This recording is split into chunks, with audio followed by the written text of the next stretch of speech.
So you've never been on the show. Welcome to WatchMojo UK, and today we'll be counting down our picks for the most memorable and iconic moments from the Graham Norton Show. And for the gentleman. Before we begin, we publish new content every day, so be sure to subscribe to our channel and ring the bell to get notified about our latest videos. Number 20. Paul Rudd's Basic Instinct. Paul Rudd, in the Ant-Man movie, you went to extraordinary lengths to amuse yourself. Turns out there was a lot more sexual tension on the set of Ant-Man than we thought. While promoting Captain America Civil War, Paul Rudd went into some background detail about his time during his solo flick as Marvel's tiniest hero. Apparently, during one of Michael Douglas's monologues, Paul Rudd thought it would be a genius idea if he reenacted the famous scene from Basic Instinct by pretending to expose himself. I unzipped my jeans and, Unfurled. Yeah. As it turns out, he's no Sharon Stone, and after some fumbling, he ended up getting called out by Michael Douglas as a pervert. Ouch. And in that moment, I thought, this didn't play out as I had anticipated. Number 19. Pickup lines. Before the online companies of dating and all that sort of thing, you actually had to go into an office. This has got to be one of the best couch lineups the show's ever had. Bryan Cranston, Eddie Redmayne and Benedict Cumberbatch together turned out to be comedy gold. And nowhere more so than when it was revealed that the Breaking Bad star had once worked as a director for old school dating videos. This, of course, led to the three of them to try and recreate them. Hi, I'm Brian. I'm 60, and if you like threesomes, just remember, I like Malcolm in the Middle. As such, we're welcome to the surreal, yet also funny scenario of Heisenberg, Newt Scamander and Doctor Strange delivering some incredibly cheesy, yet oddly effective pickup lines. Is it hot in here? If you're feeling a bit strange, the doctor will see you now. Number 18. Hulk Burn. If you thought the giant green rage monster was destructive when he went on a rampage, just wait until you hear some of Mark Ruffalo's epic disses. Along with two of his Avengers co-stars, they are joined on the couch by English comedian Josh Widdicombe, who at one point is asked about his greatest fear. I have a phobia of being chased around with poop on a stick. Now, despite undoubtedly having to face hecklers in his life, Josh, as well as everyone else, is totally unprepared for Mark Ruffalo's interjection, where he insinuates that the young Brit was probably terrified of girls over 12. Well, I was going to go with flying, but I think I'll go with... Girls over 12? The Hulk truly is a savage. Well played. Number 17. Greg Davies breaks Ryan Gosling. You were very hungover. Oh. Yeah. You'd think that by having to share the spotlight with heavyweights like Jodie Foster, Russell Crowe and Ryan Gosling, British comedian Greg Davies would feel slightly overshadowed. Well, not after this. Recalling a time when he used to be a teacher, Greg Davies tells the story about the day he came into school hungover, suffered a horrific bowel movement, and realised he was wearing his mother's underwear by mistake. Oh, God, oh, no. Oh, I remember going, oh, you loser, this is such a low point. To make matters worse, while he was having this crisis, he forgot he was hooked up to a microphone directly linked to a student who was hard of hearing. We're not sure what's funnier, the story itself or Ryan Gosling's face as he fails to remain composed. Number 16. Eyebrow-off. I'd like you to judge who has the best eyebrows now, as we have a little eyebrow-off. Who would have thought that the Mother of Dragons and the Enchantress would have something in common? As it happens, both Emilia Clarke and Cara Delevingne are quite talented when it comes to showing off their eyebrows, which they put to the test as they proceeded to move them to music in ways that few of us can probably pull off. Granted, we're not sure that really helped Khaleesi from having a terrible heel turn, nor stop Suicide Squad from being a terrible film, but at least this was entertaining to watch. Do you want to win? Yeah. Okay, yeah, she's the best then. Number 15. Jack Whitehall's illiterate toilet incident. Turns out British comedian Jack Whitehall and Academy Award-winning actress Jennifer Lawrence make quite the dynamic duo. It was probably the best moment of my life. Maybe the worst of Jen's. Mine. Their story involving Harrison Ford was a gem, but by far the funniest moment came from when Jack Whitehall explained a rather unfortunate incident when he was in a restaurant in Spain. This story. I knew you'd want this. Yes. Faced with a seemingly broken toilet, he tried madly to explain to a Spanish-speaking waiter his little dilemma regarding their faulty facilities. As if the language barrier wasn't bad enough, the fact that Jack had to drag the waiter to said toilet only for it to suddenly work makes the whole tale as awkward as it is hilarious, with Jennifer Lawrence barely keeping it together throughout. Like I just invited him into the toilet to say goodbye to my... Number 14. Chris Pratt's perfect Essex accent. Chris Pratt, this seems so unlikely that you have now learned how to do the voices from Towie.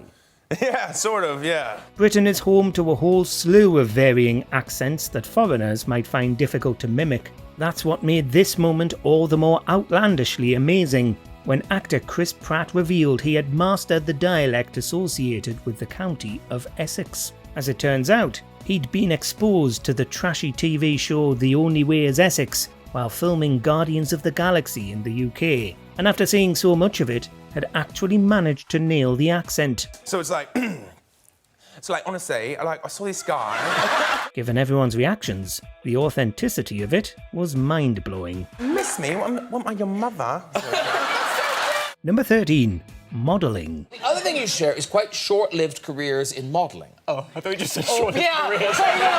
Besides winning Oscars, Jennifer Lawrence and Eddie Redmayne seem to have a lot of other things in common. Coincidentally, this includes briefly dabbling in modelling, with very mixed results. While we're not quite sold on Eddie Redmayne rocking those seemingly hand-knit sweaters and hoodies, at least they're a little bit more presentable than Jennifer Lawrence's, whose photos never saw the light of day due to her being a tad too boisterous. Like at one point a girl yelled, "Just get her away from me."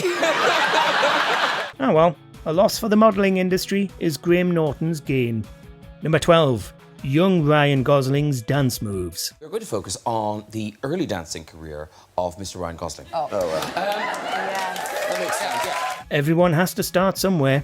While promoting La La Land, Ryan Gosling gets something of an unwanted trip down memory lane, as Graham reveals that they have clips of him as a child at a dance competition. Wish I could say someone said, "Here, you have to wear this." But that was my idea. The video itself is adorable to watch, as a young Gosling shows off his moves. But what's even funnier is when he reveals that behind the scenes, the whole thing had a much darker side. What with the other dancers flipping him the bird before his performance started. The two twins are standing there like the twins from The Shining. And they're just going like this. Kids can be so cruel. Number 11. Baking innuendos. The amount of innuendo when you're tasting, you know, things like soggy bottoms and, oh, it's so moist. During a New Year special, Graham managed to land a whole slew of celebrities for his couch, including Hugh Jackman, Billy Crystal, and then co-hosts of the highly successful Great British Bake Off, Paul Hollywood and Mary Berry. As it turns out, many of the comments these two star bakers have made over the course of their series can be interpreted as rather erotic. Naturally, Graham asked Hugh Jackman and Billy Crystal to read some of them, with some rather raunchy mood music. Squeeze your bag. Is it trickling down? No. Have you ever wanted to see Wolverine talk dirty to Mike Wazowski? Well, here it is, in all its kinky glory. If it's leaked, you'll get wet. Number 10. Nunchuck skills. We've now learnt, ladies and gentlemen, that Rebel Wilson, you are a trained sort of ninja. Yeah. Rebel Wilson is a woman of many talents, and while she's mostly known for her singing and acting, it turns out that she's also a ninja in training. Have I been in a novice all-star martial arts championship? Yes. Did I get my face punched in? Yes. After revealing that she's pretty handy when it comes to wielding nunchucks, she goes on to put her money where her mouth is and floors everybody by showing off her skills. So you can do a little nunchuck display? Sure. I mean, With an oddly fitting backing track and zero fear in her performance, it's not hard to see why Kit Harington and Matt LeBlanc look so stunned. When you can make Joey Tribbiani and Jon Snow gape, then you know you've made a hell of an impression. That was proper. yeah, so if you're thinking of mugging me on the street, maybe think again. Number 9. Russell Crowe and the Red Chair. Are you apparently are keen on the red chair, Russell? Oh, it's one of my favourite parts of your show. Okay. While promoting Man of Steel with his fellow cast members, everybody's favourite Australian was given the chance to control the Red Chair section of Graham's show. Hi, so I'm not doing this. It's Russell Crowe. You need to impress with your story.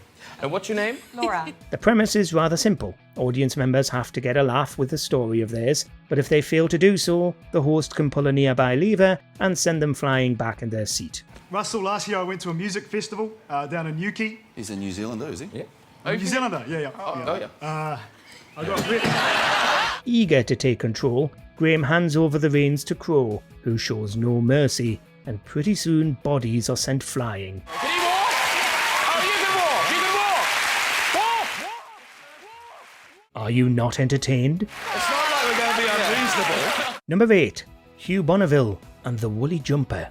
Few ensembles in this show's history can rival the comedy gold combination of Matt Damon, Bill Murray and Hugh Bonneville. Here he is on top of you. Now, a lot of people were focused on the jumper. As Graham Norton quizzes Hugh about his appearance on Top Gear, Damon and Murray, and the audience too, all immediately go into stitches at the sight of Bonneville's woolly jumper. I was roasting because you're exerting so much sort of adrenaline and sweat because you're in a, well, just right now, your car. lips are turning a different color. Apparently, it could get quite chilly in the Top Gear studio, but that still doesn't explain why he'd be wearing lipstick. My favorite woolly jumper, my lippy. My lippy? Lippy? What does that mean in American? I don't know. This whole episode was a riot, but Bill Murray grilling Bonneville about his lippy and the woolly jumper was an all-time moment. Even Matt Damon gets in a couple of digs. So good, that film. Thank you. Just brilliant. Thank you. I think the key to my performance was I borrowed Hugh's lippy. Number 7. Pine Nuts versus Cumber Bitches. Chris, your fans have a name. They're called... The Pine Nuts, yes. The Pine Nuts. Know them well. Oh, a few Pine Nuts. Yes. And Benedict, what are your fans called? The Cumber Collective. No, they're not. We all know fans can go a little bit overboard sometimes, but you'd be hard-pressed to find more devoted followers than those of Chris Pine and Benedict Cumberbatch. So, if you've travelled to see the guys tonight, put your hands up. Put your hands up.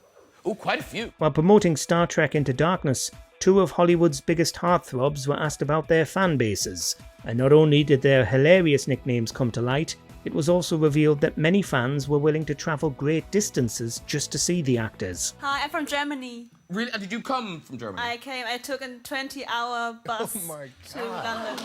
Wow! Turns out that there were more than a few Cumber bitches in the audience, but when you have a pine nut who took a direct flight from Japan just to get a glimpse of Captain Kirk, that shows a special kind of commitment. Japan, and you're here for Cumberbitch or Pine Nut? Pine. It's a Pine Nut! Pine Nut! We have a Pine Nut! You have to now, you have to. Yeah! Oh my God! Oh my God! Oh! Number 6. Seth MacFarlane's Rogues Gallery. I knew 1,000 Peter Griffins growing up in New England. I mean, guys who would not think before they spoke, like, no self-editing mechanism. Everything's TV, it's coming out here with no gateway. While interviewing the creator of Family Guy about his new comedy, A Million Ways to Die in the West, Graham couldn't resist asking him to let loose a few of his signature voices. Hey, what's going on? Oh, hello, fat man. Oh, Stewie, how are you? Not only do we get some classic lines from the Griffins, such as Brian and Stewie's universally loved Cool Whip routine. Yes, Brian, would you like some Cool Whip? But why are you saying it like that? What am I saying? I'm saying Cool Whip. We also get Seth's impression of the famous Taken speech, with the part of Liam Neeson, played by Kermit the Frog. If you don't let the girl go, I will track you down. I will find you, and I will kill you. He would reprise this yet again after some further prodding in another appearance, where MacFarlane gave us the treat of hearing some of Cyndi Lauper's greatest hits sung by Peter and Stewie Griffin. How's that for karaoke? If you're lost, you can look and you will find me. Time after time. Number 5. Rejected on national television. Hello, who's there? Hello, sir. Hello. What's your name? Thomas. While the red chair stories can be hit and miss, they always end on a laugh because they're either genuinely funny or contestants are sent flying back in the chair. But none has ever been quite like this. So I asked a girl out a couple of weeks ago and she said yes, which was great because she's quite hot and I really enjoyed it. Turns out the gentleman's story involves a member of the audience who initially rejected his proposal for a date because it clashed with the show. So he decided to go on live TV and ask her again. Can I just say, Thomas, you're very keen because she has given you no indication that she is. It may seem like a rather sweet gesture until it all comes apart when she rejects him again. Are we going to flip Thomas or are we going to let Thomas walk? Kylie, please, will you lever him off the red chair? Superstars Kylie Minogue and Simon Pegg couldn't help but react to it all. Oh, he's going to be having nightmares the rest of his life. He's really in shock. Can you lever him off? Oh. Number 4. Emma Stone and the Spice Girls. What is the hold that the Spice Girls have over you? Is this real? When Emma Stone's manic obsession with the 90s pop group came to light during the press tour of The Amazing Spider-Man 2, it almost overshadowed everything else about the film. I've been talking more about the Spice Girls on this press tour than I have about the movie. You wept in Australia. I know, I wept. After sharing a fairly friendly story about how she became entranced by the Spice Girls as a child, Graham slowly begins to suggest that the Spice Girls are actually assembled backstage, to which our Gwen Stacy nearly has a breakdown. Wait, hold on. I have to mentally prepare myself. The tension builds and builds, only to reveal that they're not there at all, leaving a very let down Emma Stone and the rest of the guests laughing their heads off. So, they're not here.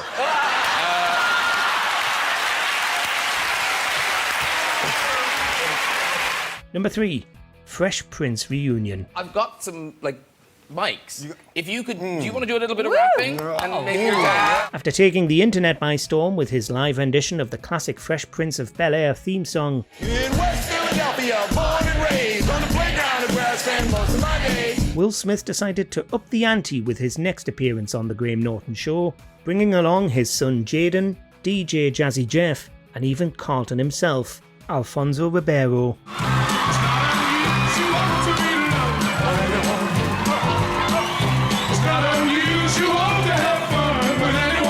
Not only do we get the Carlton dance in all its glory, but the whole cast goes on to perform Apache by the Sugar Hill Gang, hip thrusts and all. Even Graham gets a chance to bust a move and jump on it.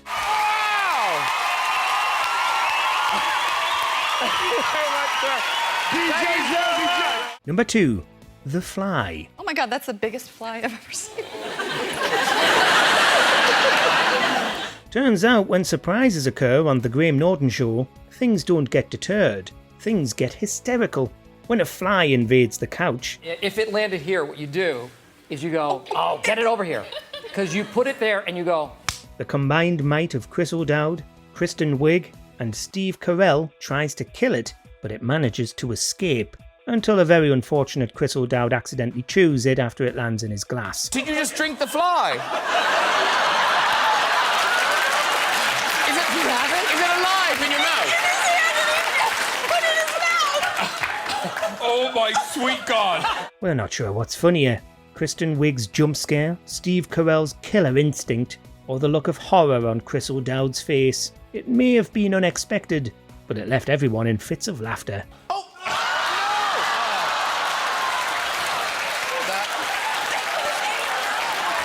Number 1.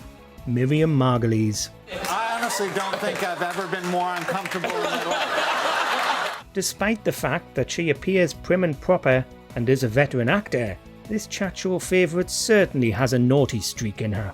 Every time she's on the show, Miriam Margolyes comes armed with a story or memory that's so out of left field and crass that you and everybody on the couch are left in shock. He climbed up and I said, "What are you doing?" And he said, making it rain. Whether it's lending a hand to a soldier out of a sense of duty, or recollecting the time she witnessed Laurence Olivier, Whenever the OBE shows up, you can bet she's bringing a whole lot of laughs with her. I remember so distinctly that I started to in my knickers. Which of these moments bring a smile to your face? Let us know in the comments. We're trapped in England in these classes, and I really want to talk like that, you know?